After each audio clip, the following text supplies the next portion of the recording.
उन्हाळ्याच्या दिवसांमध्ये मस्तपैकी गरमागरम कढी प्यायला कोणाकोणाला आवडते?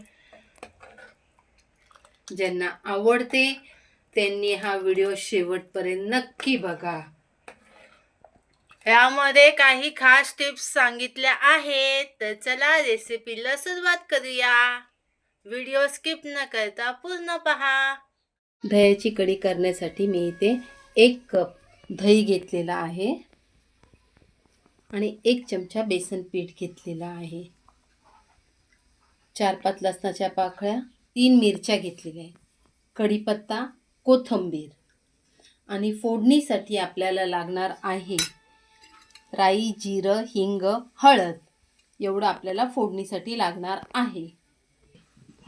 सर्वात अगोदर आपण जो 1 कप दही घेतलेला आहे त्यामध्ये आपण बेसन पीठ टाकून घ्यायचं आणि रवीच्या साह्याने, म्हणजे अशी ही जी रवी आहे ना, या रवीच्या साह्याने व्यवस्थित असं घोटून घ्यायचं. मस्तपैकी. आपण 1 कप दही घेतलेला, त्यासाठी मी त्यात 1 कप पाणी टाकून घेतलेला आहे आणि व्यवस्थित असं आपल्याला हे घोटून घ्यायचं आहे. तुम्ही हे मिक्सरला फिरवलं तर ह्याची चव येत नाही, म्हणून शक्य होईल तर असं घोटूनच घ्या, जेणेकरून आपल्या कढीला चव खूप छान अशी येते.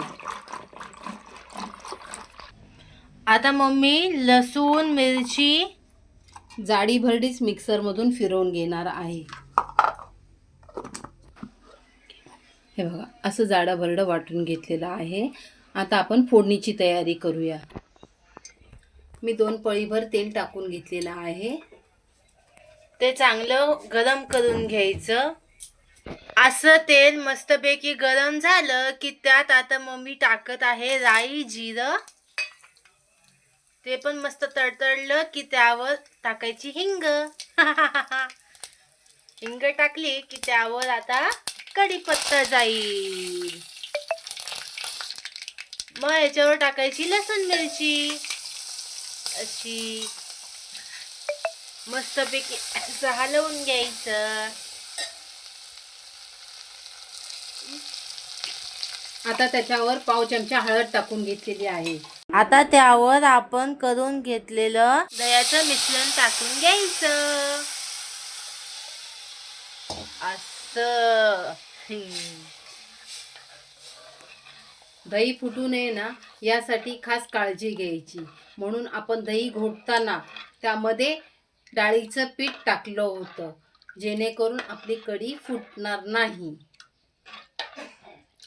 आता कढीला चांगली उकळी आणून घ्यायची.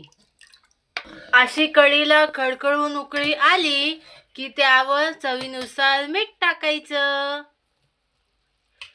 आणि सगळ्यांचा वीक आहे की आमची कढी वतू जाते, तर आता मम्मी त्यासाठी टिप्स देणार आहे. सतत ढवळत राहायचं, जेणेकरून आपली कढी ओतू जाणार नाही आणि कढी फुटते यासाठी आपण त्यात बेसनचं पीठ टाकलेलं आहे. आता तुम्ही कितीही ही कढी उकळली तरी सुद्धा ही फाटणार नाही. कढी बघा किती छान झालेली आहे. तुम्हाला जवळून दाखवते. बघा, रंग पण किती छान आलेला आहे. बघा, हे बघा, नॅचरल रंग आहे हा. अशी आपण ही कढी 5 मिनिटं उकळून घेऊया. अशी शिजली की त्यावर कोथिंबीर टाकायची. कोथिंबीर टाकून घ्यायची आणि गॅस बंद करून टाकायचा. मैत्रिणींनो, इथं आपली कढी तयार झालेली आहे. तुम्हाला जर आजचा आमचा हा व्हिडिओ आवडला असेल तर लाईक करा, शेअर करा आणि आमच्या चॅनलला सबस्क्राईब करा. भेटूया पुन्हा नेक्स्ट व्हिडिओ मध्ये. Bye bye.